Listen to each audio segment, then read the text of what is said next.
Howdy folks, I'm easygoing Edward's Hairstreak, easily existing on Eastern Elms. I'm Amber. And here are more Eastern Elms for us to exist on. They're like a whole ecosystem for our little butterfly selves. So let's get started on that.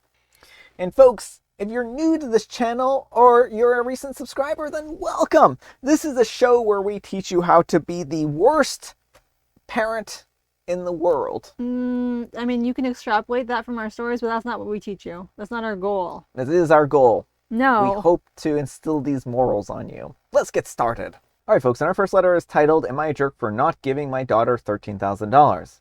I always had a deal with my two daughters. I will spend the same amount on both of their weddings. My first daughter got married right out of college, and my wife and I spent $50,000 on it. My other daughter, however, has no plans of marriage and wants to prioritize her career. She's now a doctor.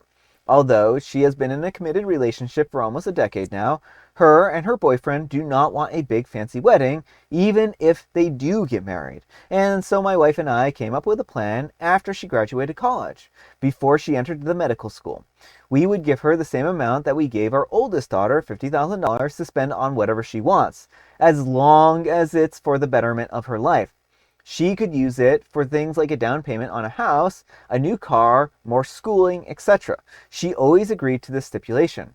She came to me asking if she could use this money to pay for a portion of her medical school, and she can pay for the rest. I agreed, thinking that it would use the $50,000 or very close to it. Now she is a very freshly graduated doctor entering residency soon. She now asked me if she could have the rest of the money for the wedding fund I set aside for both her and the other daughter. Well, she and her mother both went through their finances, and they both agreed that I ended up only giving my daughter $37,000, not the entire $50,000. My wife is a stay-at-home wife, and she's usually the one who controls the finances, writes the checks, does the budget, etc. And she confirms that she only wrote checks for $37,000 total, not the $50,000. I asked her what she would spend the rest of the money on, and she said, as her car is a 2010 model, she would put that money towards a new car. And I told her no, that she didn't use the entire $50,000 that I thought that she would use for school. She argues that I offered her our deal of paying part of the medical school too late, that she had already took out loans, and $37,000 was just the difference that she had to pay after she accepted her loans. She is now arguing that she is owed $13,000, which is what I originally promised her for her quote-unquote wedding fund.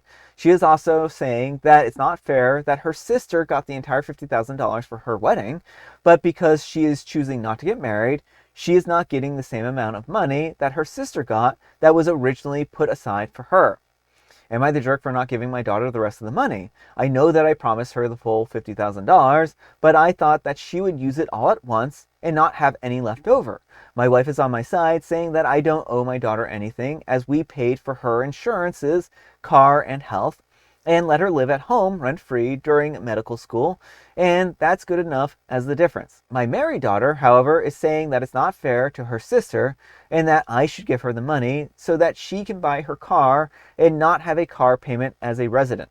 Both my daughters are very upset with me right now over this, but my wife agrees with me. All right, folks, what do you think?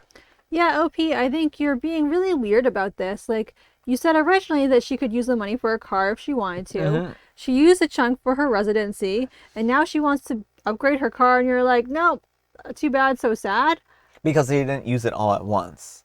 It's such a weird stipulation. Well, and like I'm sure if OP had stipulated that at the very beginning, that she had to use it all at once, all in one shot, that she would have made more of an effort to use it all at the same time. Yeah. Plus, like, why can't she take the other $13,000 and use it to pay down her loan or something like that, right? Yeah. And then have the other $13,000 that she just, would be able to use less for payments on a car or something like that. Mm-hmm. So I don't feel like OP is being particularly equitable here. Yeah. I mean, that's the thing, is it seems like he is just, like, really...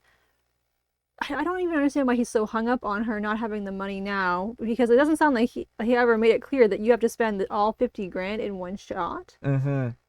I don't know. It just seems really peculiar that they are trying to pull this on their daughter. Mm-hmm. But let me know what you folks think. So anyhow, take care and good luck. And Illustrious Tale 789 says, you're the jerk. You said that you told her that she could use it for anything as long as it was for the betterment of her life. And you specifically listed a new car as an example. She wants to use it for a new car. You never said that there was a time limit. You can't retroactively impose one. You essentially are punishing her for not blowing the entire $50,000 all at once.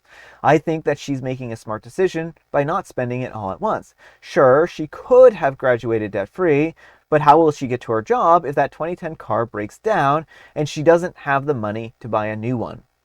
And OP replies, I understand where you're coming from here. I will say, however, that my daughter and I worked on her car together all the time as a bonding activity, and it's nowhere near close to breaking down on the highway. Thanks to her handiness. She takes very good care of her things, and she truly does not need a brand new car, as hers works perfectly fine, and she refers to it as her baby.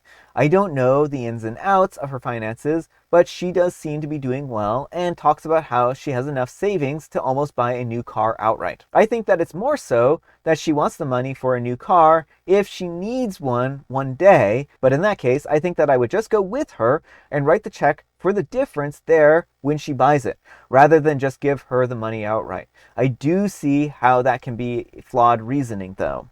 So what do you think of that added context? It just seems like he wants to control and make sure she uses the money exactly as he wants her to, which is a very odd stipulation. I mean, it doesn't sound like she's planning on buying a car immediately. And I mean, I'm a little more understanding towards OP in that particular instance, but... Well, it sounds like he's just speculating based on the fact that he doesn't think she needs a new car. Yeah.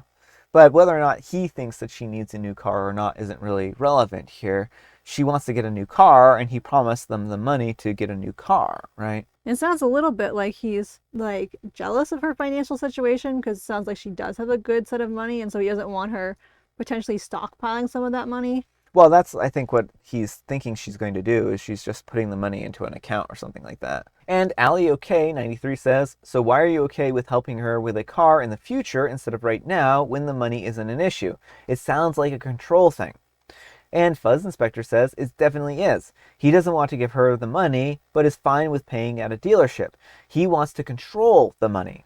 And OP replies, I do think that might be it, honestly. My daughter had some money issues when she was in college and carried a balance for a while on a credit card. In her credit, it was only about $600. She worked her way out of that and is doing fine, as far as I know and what she tells me. But a part of me is still afraid that if I gave her this lump sum of money all at once, she may waste it. That's why I'm more comfortable with paying for it myself than just giving it to my daughter and hoping that she knows what to do with it. I mean, at least they're making their logic clear to people now, right? Yeah, like I get where he's coming from, but also she's a full-grown adult. She's a medical doctor. She needs to learn how to handle her own finances. Like, you can't hold her hand forever. I understand, being concerned about her potentially wasting the money, but Yeah.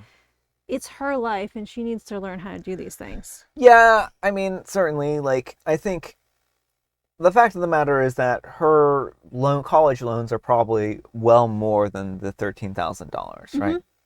And that if OP were to give this money to her, then she would be using it in some capacity probably to better her life, which is what OP wanted.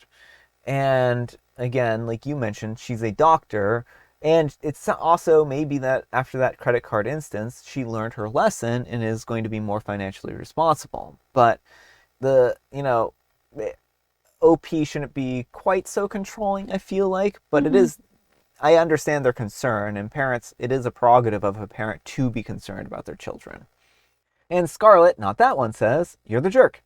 You are being commended for, 1, being so generous with your children, and 2, recognizing that since an expensive wedding isn't everyone's cup of tea, using the funds for what matters to each child is more appropriate. So far, so good. So why penalize the med school daughter by giving her less? I don't get it. It seems that you're just making up some pretext. You promised her a whole $50,000. She is using the money to better her life as per your request. And now you're changing the deal because something, your daughters are right. And OP replies, my younger daughter never wanted to get married, ever, since she was little. So my wife and I always planned to do something like this. I do regret that we didn't give her the option sooner so that she could take out less loans and use all the money at once on school. My wife also went through the money that we gave our daughter for insurance for car and health, which was about $14,000 over the 4 years that she was in med school. So I suppose that is where I'm hesitant to give over the rest of the money, because while she didn't use it all for school, we did put out a lot of money covering her insurance. I mean, what do you think of that? It just sounds like OP is coming up with all kinds of, like, I thought we had his reasoning nailed down, but it's just like he's like throwing spaghetti at the wall, and anything that sticks, he's like, this is my reason, no, this is my reason, no, this is my reason. I think OP just needs to have a good long think and maybe talk to an unbiased party about this and weigh what's going on, because I think he's just grasping anyone who says anything like, oh, maybe it's this reason, maybe it's this reason. Yep, that's the reason. No, that's the reason. No, that's, yeah, all of these are the reason. Well, I mean, you can have multiple reasons for wanting to not do something, right? And I think, like, as he talks through these things, like, because he did mention before, like, the amount that they covered, with between school and the insurances and stuff like that. But I think that you're right. He does need to sit and reflect on this and kind of get to the bottom of what his true motives are here. As for giving them $14,000, I mean, giving $14,000 worth of benefits over 4 years is a little bit different than giving a cash, award of $14,000, right? Right. Well, by that same token, like, why not just hand her the money and let her spend it on food, and then she's bettering herself? Like, it sounds like he's meant this for bigger things. So then to be like, well, but we paid her insurance, it's like, but that's not really what you're talking about here, is it? Yeah. All right, folks, and our next letter is titled, Am I the jerk for telling my daughter that her mom cheated on me when my daughter said that my new girlfriend looked like an OnlyFans chick? And this one was submitted by Sakura, so thank you, Sakura, for the suggestion. Throwaway account and fake names. I am a 49-year-old male, and I got divorced from my wife Emily, a 49-year-old female, because she cheated on me with multiple men. We have a son and a daughter. Our son Nick, a 22-year-old male, has always been closer to his mom, and our daughter Skylar, a 19-year-old female, has always been closer to me. Not knowing why we got divorced, the kids took their mom's side. I recently started dating Lisa, a 54-year-old female, and she has a fun personality. She is smoking hot, and she dresses very fun. When I introduced Lisa to my kids, Nick took a liking to her while Skylar looked annoyed.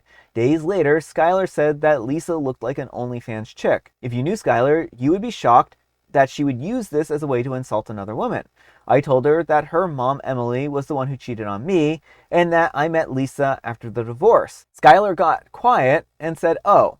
The next day, my ex-wife, Emily, confronted me, and I reminded her that I never promised to keep the cheating a secret. She said that I implied that it would be a secret based on the fact that I never said whether or not I would tell the kids. Am I the jerk? Edit. Something of an update since I posted. Even though my daughter is in her bedroom in my house, I messaged her because she said that she doesn't want to see anyone.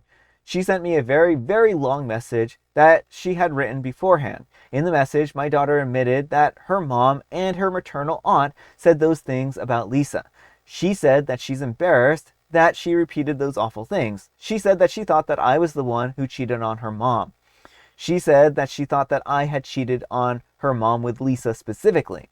She said that she's not mad at me. She said that she's mad at her mom. She said that Lisa seems like a wonderful woman. She said that she wants to talk about this face-to-face, but not anytime soon. She said that she'll tell me when she's up to talking about it face-to-face, when she thinks that she can do it without crying. All right, folks, what do you think? No, not the jerk. I mean, first of all, everyone involved was an adult. Like, I understand there can be tricky situations when you have young children who can't necessarily understand things.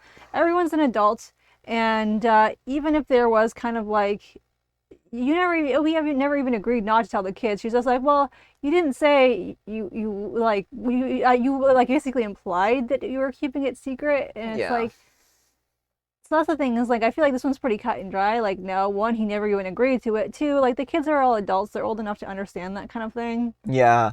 I mean, I'm a little confused about how the conversation went down between him and his daughter. I think there's like some context that's missing from the conversation, but I'm wondering if the daughter said something like, and I bet mentioned something about him cheating on their mom or something like Well, that. I think right? that was just implied because Yeah. by the OnlyFans thing. 'Cause it sounds like the mom and aunt were like dropping hints. Oh, you Like, think like, because the daughter's saying that he cheated on her. Oh, I get it. Like that she thinks that he was using an OnlyFans to cheat on the mom. yes. Yeah. That escaped me this entire time. Yeah, so the mom was being very shady, dropping oh, yeah, look at his new girlfriend. I bet, dropping, oh, she looks like she's from OnlyFans. Wink, wink, nudge, nudge. Yeah, I mean that makes a lot of sense now that we're talking through this, but it just didn't even occur to me because like I don't know why. It should have occurred to me. But yeah, I mean it's not a good situation, and I think that he needed to come clean and explain why, what the situation was, right? Right. That Lisa isn't, that he didn't cheat on their mother with Lisa, and that that the situation is being grossly misrepresented by the mom. And plus, the mom is trying to paint a different narrative, right? Right, she's the one who cheated, but she doesn't want it to look like she cheated. So she's like, she was expecting OP to cover for her and then trying to like paint him in a bad light with her little insinuations. We have these stories that come up every once in a while where both partners agree to keep the infidelity a secret and not really talk about why the marriage ended. And there are so many times when this turns out that the person who actually cheated, Just trying to paint the other person as the cheater. yeah, it paints the other person as the cheater. And it makes me wonder if when you break up a relationship like this, if there needs to be like an age-appropriate discussion about who was the actual party that cheated or something like that. That's the only way. I mean, at least talk to other adults about the true situation. Like, Yeah. depending on the kid's age, they may or not be able to grasp it. But make sure, like, if you are a wronged party, I would say make sure everyone knows that you were wronged, like all the adults involved, the friend groups and everything. Because if you keep it quiet to keep the peace, it seems like, yeah, 9 times out of 10, the cheating partner is over here like, can't believe, look who so-and-so is with now. Yeah. But let me know what you folks think. So anyhow, take care and good luck. All right, folks, and our next letter is titled, Am I a jerk for choosing my 19-year-old niece over my brother by allowing her to live with me? My brother Vince is in his 40s, and he is the father of 2 daughters, Kea, a 19-year-old, and Lily, a 7-year-old. Kea has lived with my family for more than a year now, and allowing her to live with us has strained the relationship with my brother to a breaking point and created tension within my wider family. Kea and Lily's mom both died just after giving birth to Lily. During Beth's pregnancy with Lily, she was diagnosed with a heart condition that weakened her. There were plans to deliver Lily early so that she and Beth had the best chance to survive. Vince asked Beth to wait longer so that Lily had a better chance. Kea and my parents were around to hear this discussion, and when Beth died hours after Lily was born, Kea blamed Vince. And then when Vince remarried within a year of Beth's death, and when his new wife, Michelle, 40s, adopted Lily, it destroyed any relationship Kea had left with Vince. Vince had promised Beth that she would make sure that Lily knew who she was always, if something had happened.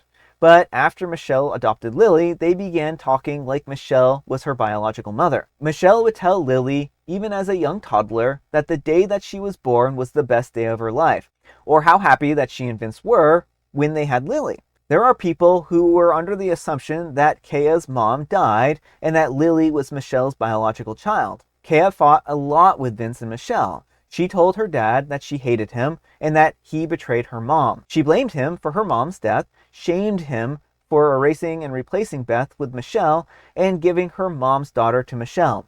She wished that he had been the one to die instead of her mom. She told Michelle that she hoped Beth haunted her every day for stealing Lily. They punished her a lot because they didn't want Lily to hear and figure out what was going on. She was not allowed to talk about Beth to Lily, and they stopped the girls spending time together because they knew that Kea would tell Lily the truth. Well, I was always super close to Kea, and I was there for her when most of our wider family were more in support of Vince and Michelle and Lily. I got some flack for that because I was reminded that Vince lost his wife and was left with 2 girls to raise, and that Michelle was just trying to love Lily and give her a mom and was being tormented by a teenager because of it. but I could see Kaya's side, and I still think that Vince has handled this all very badly. They might all argue that this is better for Lily, but she'll have to know someday. And I have to imagine that there could be very well a lot of pain for her to hear it when she realizes the truth. I think that there is a very real chance that Lily and Kaya will never be capable of being close. Well, when Kaya turned 18, she asked if she could live with me and my husband and our kids. We said yes. I was happy to have her come and stay with us, and I knew that it was better than her being on her own. But as I mentioned, this was not something that Vince approved of, and he wanted me to kick Kaya out. I refused. We didn't speak for months, and when he heard from another one of our siblings that Kaya was still with me, he reached back out and told me that I had chosen Kaya over him, my own brother. He sent me a text exchange between him and Kaya where she told him that his happiness wasn't deserved and he should have stayed single forever after what he did to Mom. He told me that was what I was supporting, and I told him that I wasn't kicking Kaya out and to quit trying to get me to. My parents told me that I could help Kaya find somewhere else to live and not to divide the family like this. I asked how they could punish their own granddaughter after everything. They said that Vince only wanted the best for Lily and that Kaya was being grossly unfair about the whole thing. They told me that I was being unfair to Vince and our family and that I'm helping to divide us. Am I the jerk? All right, folks, what do you think of this one? No, not the jerk, but Vince needs to go in the centrifuge yesterday. A lot of these family members do. Like, this, the way they have treated Kaya is absolutely disgusting. Like, Vince bullied his wife into making a decision that cost her life. Yeah. And immediately replaced her with someone else and wiped away her memory. Like, it shows how little he actually cared for her. Yeah. That he just was like, oh, I'm just going to insert this new woman and have her be the mom and completely erase my deceased wife's memory.